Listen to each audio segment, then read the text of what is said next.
Halo teman-teman, perkenalkan nama saya Maria Angelina Keke dengan NIM 21010400035, Prodi Pendidikan Biologi, Fakultas Keguruan dan Ilmu Pendidikan, Universitas Nusa Cendana Kupang.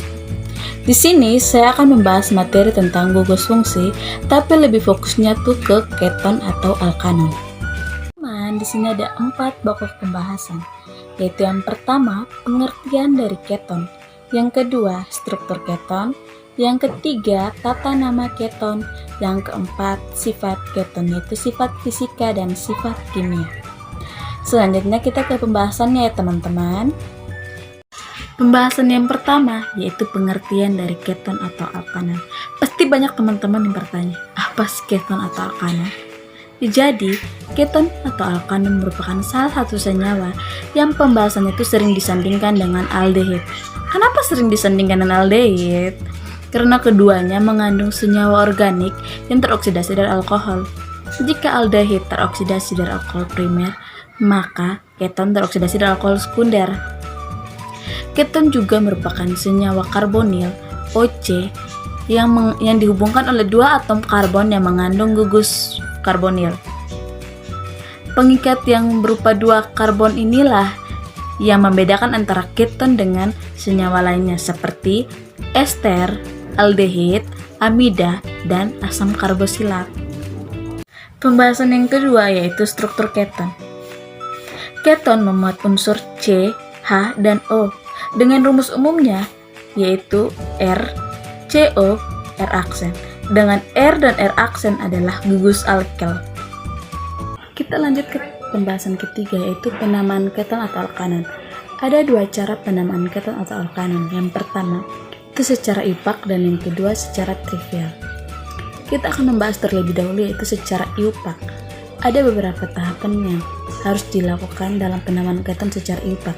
Yang pertama itu keton disebut juga dengan golongan alkanon karena penggantian akhiran A pada senyawa alkanon menjadi akhiran on.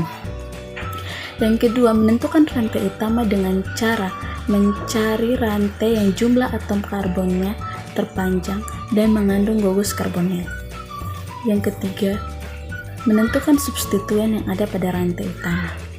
Yang keempat, substituen yang sudah ditentukan kemudian dinomori dari ujung yang terdapat gugus karbonil CO dengan nomor atom C yang paling rendah.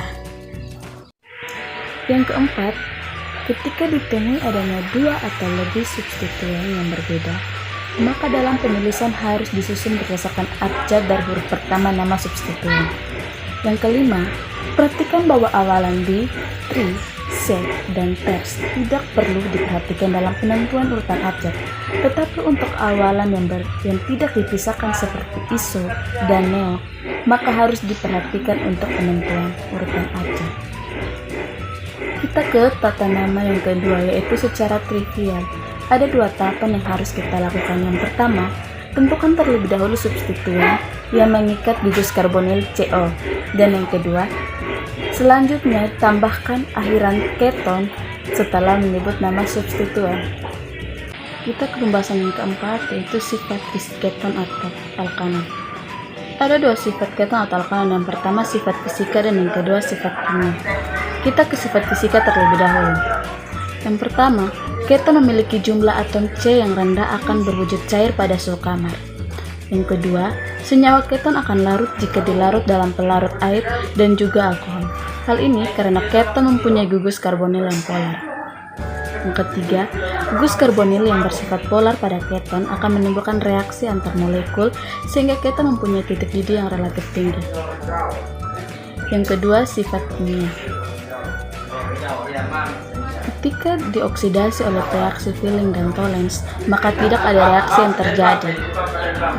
Yang kedua, reduksian keton akan menghasilkan alkohol sekunder. Yang ketiga, keton bersifat reduktor yang lebih lemah daripada aldehid. Sekian pemaparan materi saya mengenai keton atau alkanon. Bila ada kesalahan, saya mohon maaf, dan semoga penyampaian tadi dapat bermanfaat bagi teman-teman sekalian. Sekian dan terima kasih.